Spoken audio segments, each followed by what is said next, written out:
isa talaga sa napakagandang reason bakit nabili ko tong Honda RS125Fi is that meron siyang napakagandang handlebar as a stock.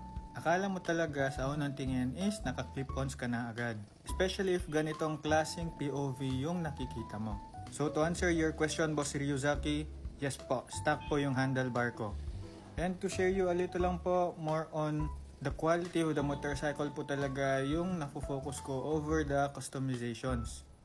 Sa motor kong si Honda RS125 tsaka si Suzuki Gixxer 155, mas prioritize ko yung quality na nabili ko and less na less talaga yung pagpapakustomize ko sa motor ko. So all stock, halos lahat ng nasa motor ko.